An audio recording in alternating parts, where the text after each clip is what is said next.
Freeman on today's News Talk, TNT Radio.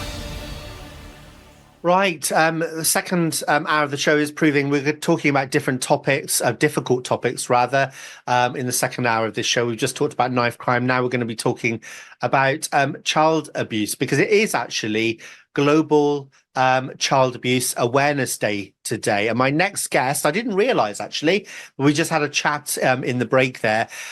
She is Emma Jane Taylor, and she actually created this day. Tell us about that, Emma Jane.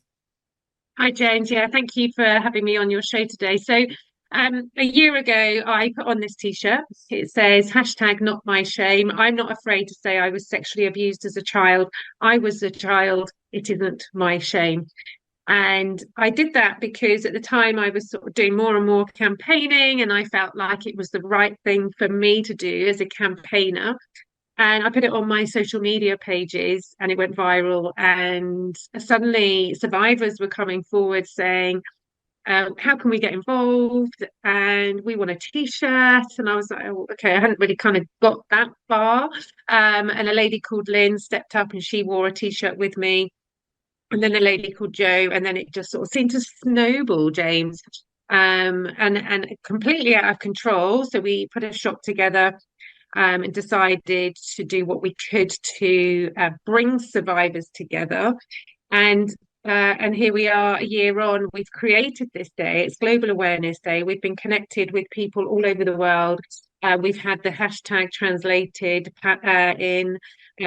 into Welsh, into Spanish, into Portuguese. Nadia Jamil in Pakistan has translated it into Urdu as well.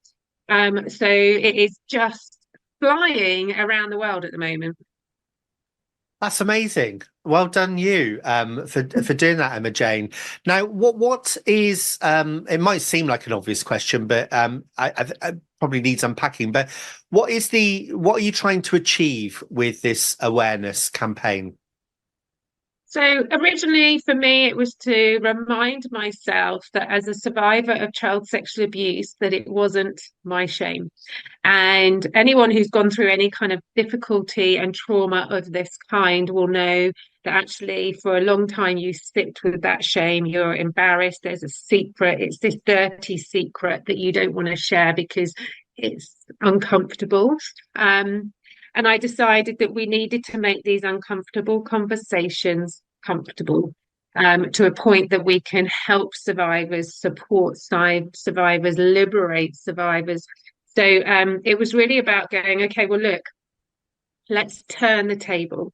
Let's get more people supporting this conversation, understanding the realities of it, helping survivors to be heard, helping allies to get behind the campaign. And also when you're behind the campaign, what that actually means to those who suffered. It means that they've been listened to. It means that they're being supported. And if you are being supported as a survivor of child sexual abuse, you can then live a life that you could maybe flourish in. Until then, you're just heavy, laden with secrets and darkness. And actually, we don't want that. We want to turn this around. We want to help children be better protected, help survivors be heard, take this to another level of leadership where they can actually sort of understand what they can do in the leadership world to make a difference and support survivors of child sexual abuse, because it is ruining lives, James.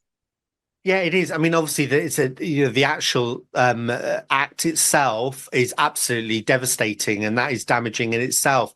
But what kind of impact? Because I think what you're trying to do is stop people putting a lid on that and internalizing it. Yes.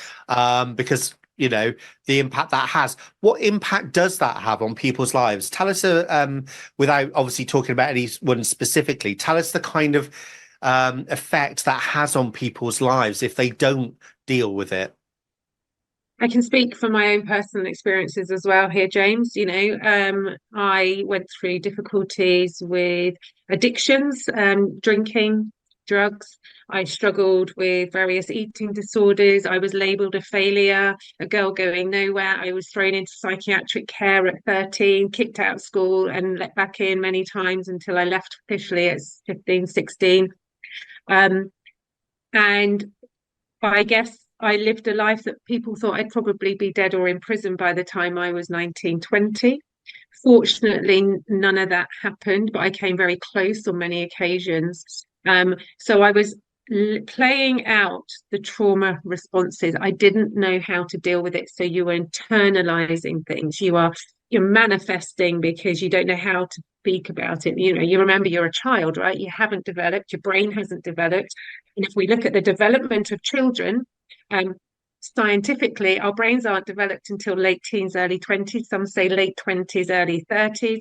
And children are managing very difficult conversations that adults have brought to their door, and they don't know how to manage it. So you're suppressing emotions, and people will go through all sorts of different trauma responses.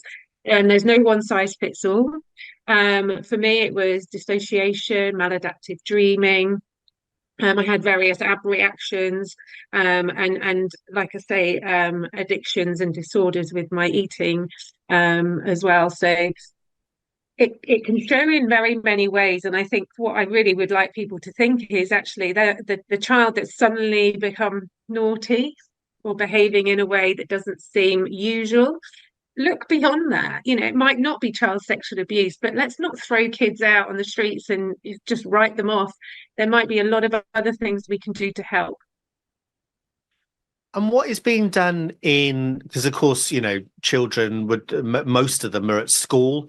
What is being done these days to try and reach out to children, first of all? And, in when I was growing up, we had Childline. I've never had to call that. I'm not sure how successful that was. But what kind of things are being done, do you think, to, first of all, spot children which maybe are going through this, but also to reach out to children so they've got somewhere to go? What's being done currently? Well, you've got the NSPCC and there is Childline still available. I founded a charity called Project 9010, and we are in our first year anniversary. And so we are taking education to school. It's called the PAC education system, and that's an acronym: permission, awareness, communication, and knowledge. And so we're helping young people understand those 4 words. And we're not necessarily going in to talk about child sexual abuse and scare children. We're giving children an education that could help protect them if they are ever faced with a difficult conversation, enough to be able to query what's appropriate, what isn't, what's trust, what isn't, and when do you actually start to query, instead of putting yourself potentially in front of a groomer where you have no skills to know how to query or question it. Because as children, we trust everyone. My charity is called Project 9010, and that 9010 statistic is based on the fact that 90% of children being abused are being abused by people they know, but we educate 10%, Yeah. which is stranger danger. And is the problem getting worse or better? Because we've had big campaigns over the years talking about this, raising awareness. So do you think the problem is it getting better or worse in the UK at the moment? In my opinion, worse. I think I face conversations every day, from lots of people, coming out and disclosing, survivors, talking about their difficulties over the years.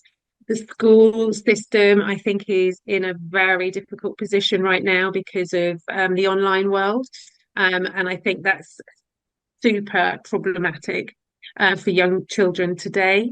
And there's not enough support systems, around to facilitate this conversation. There's not enough. There's not enough support for children who are being groomed online. I know children who've been groomed online, and where were the support systems for them when they came out of it? I won't say which school, but I went into a school and they wanted me to do some safeguarding a few years ago. And they pulled me at the last minute because they didn't have the resources to support the children they believed might have come forward to say that they were living with some difficulties. So then you're going to go into political world here, right? We need more money, we need more support, we need more education, that this conversation happens.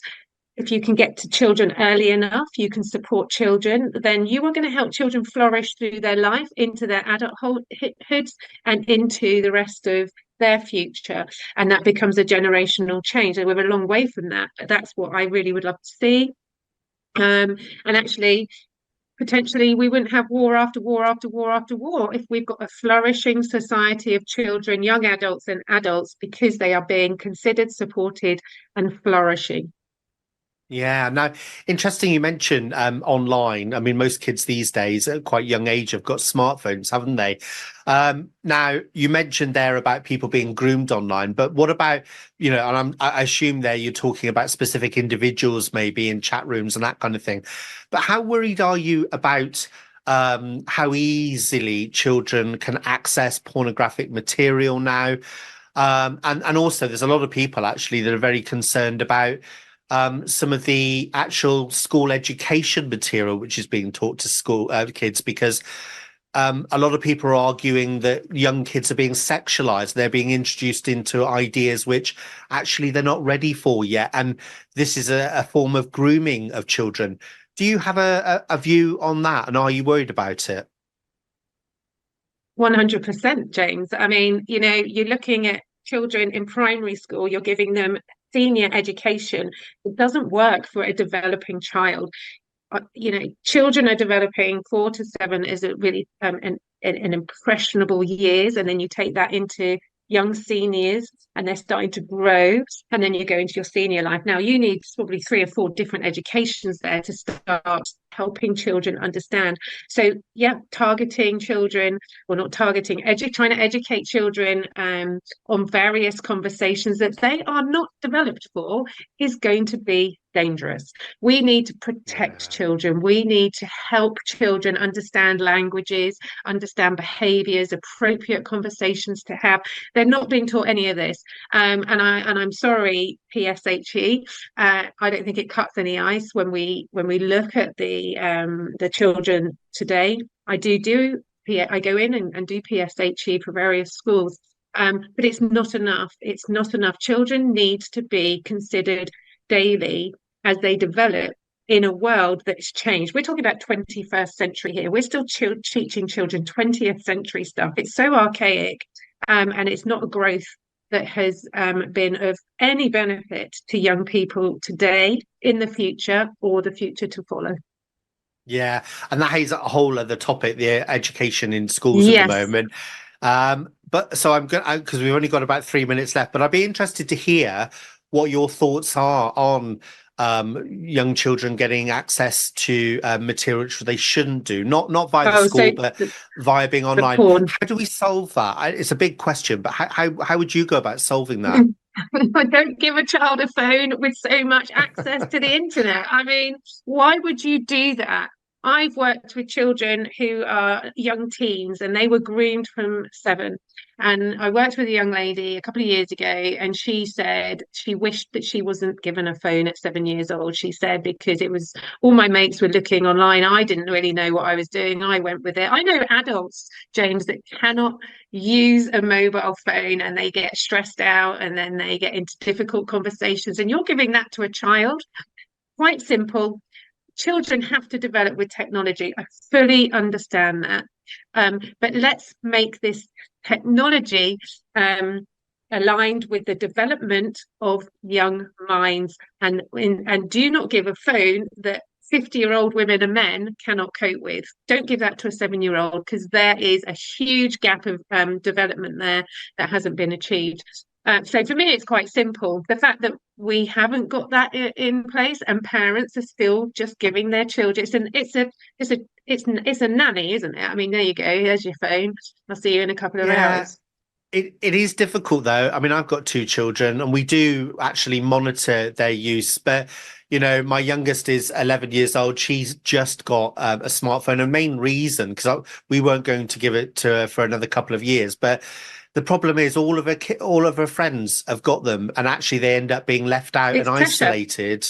Yeah, it's difficult. It's absolute pressure. And I know we haven't got enough time to talk about this, but I'd be very happy to come on and talk anytime about this conversation, because it's so important. It is difficult, but if we want to look after children, let's start looking after them properly and developing them in the 21st century, not the 20th.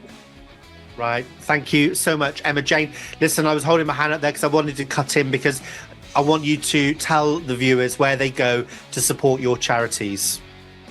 So my charity is project9010.com, project9010.com, and for the campaign, it's NotMyShame.global. Everyone's welcome to join and support. Fantastic. And please do come back to the Freeman Report. Emma Jane Taylor, ladies and gentlemen, thank you very much. Emma Jane, thank you. Thanks. Right, that's me for today, but I'll be back tomorrow to do it all.